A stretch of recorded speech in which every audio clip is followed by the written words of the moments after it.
सुरक्षा रक्षकांनी घेतली आमदार दरोडा यांची भेट। महाराष्ट्र राज्य स्थापित असलेल्या ठाणे जिल्हा सुरक्षा रक्षक मंडळात कार्यरत असलेल्या सर्व सुरक्षा रक्षकांनी आपापल्या विधानसभा मतदारसंघातील आमदारांना घेतली धाव।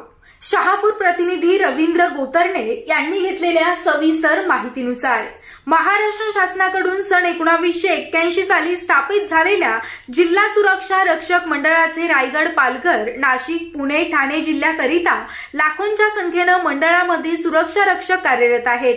परंतु अनेक वर्षापासून त्यांच्या युनिफॉर्म वर्दी या निळ्या आकाशी कलरची असून कर्तव्यावर रुजू असताना त्या निळ्या रंगाचा वर्दीचा प्रभाव हा योग्य तसा पडत नाही। यामुळे अनेक स्थापनमधील सुरक्षा रक्षक हे आस्थापना मालकांनी कमी करत घेतले असून अलीकडेच महाराष्ट्र शासनानं नव्यानं सुरू केलेल्या महामंडळातील सुरक्षा रक्षकांची घुसखोरी, दिवसेंदिवस खासगी सुरक्षा रक्षकांच्या मंडळांच्या रजिस्टर स्थापनेत होत असलेलं अतिक्रमण भविष्यात मंडळातील सुरक्षा रक्षकांना देशोधडीला लावणार आहे आणि पुढील काही काळात सुरक्षा रक्षक बेरोजगार होणार याची शक्यता नाकारता येत नाही।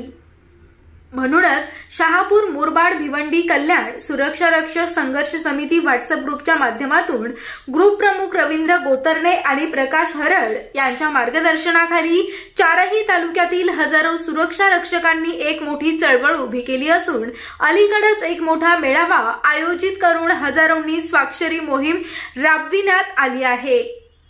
तसेच आमदार किसन कथोरे, शांताराम मोरे, रुपेश म्हात्रे, आमदार भोईर, महेंद्र थोरवे तसेच आमदार दौलत दरोडा यांना प्रत्यक्ष भेट देऊन शेकडो सुरक्षा रक्षकांनी आपल्या खाकी वर्दी होण्याबाबत येत्या पावसाळी अधिवेशनामध्ये विषय मांडावा असा आग्रह धरून निवेदन दिलं असून आमदार दौलत दरोडा यांनी जिल्हा मंडळ खात्याशी निगडीत असलेले कामगार मंत्री सुरेश खाडे साहेब यांच्याशी बैठक आयोजित करून सकारात्मक चर्चा करून आपल्याला खाकी वर्दी सर्वतोपरी प्रयत्न करणार। तसेच येत्या अधिवेशनामध्ये जी लक्षवेधी बनेल त्यात आपल्या सुरक्षा रक्षक यांच्या खाकी वर्दीचा नोंद असणार अशी ग्वाही शहापूरचे आमदार दौलत दरोडा यांनी सर्व सुरक्षा रक्षक यांना दिली आहे।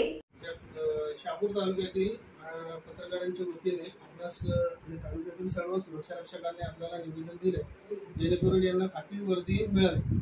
साहेब काय बोलणार या विषयावर? निश्चितपणे तुमचं निवेदन मला प्राप्त झालं। मी लगेच ते माझ्या विधानमंडळातला माझा पी त्याला सेंड केलं आणि त्या संदर्भात लक्षवेधी जी काही बनेल त्याची प्रत सुद्धा आपल्याला मी त्या ठिकाणी देईल आणि माननीय कामगार मंत्री जे कोण असतील ते त्यांच्याबरोबर मीटिंग लावून आपला प्रश्न कसा मार्गी लागेल यासाठी प्रयत्न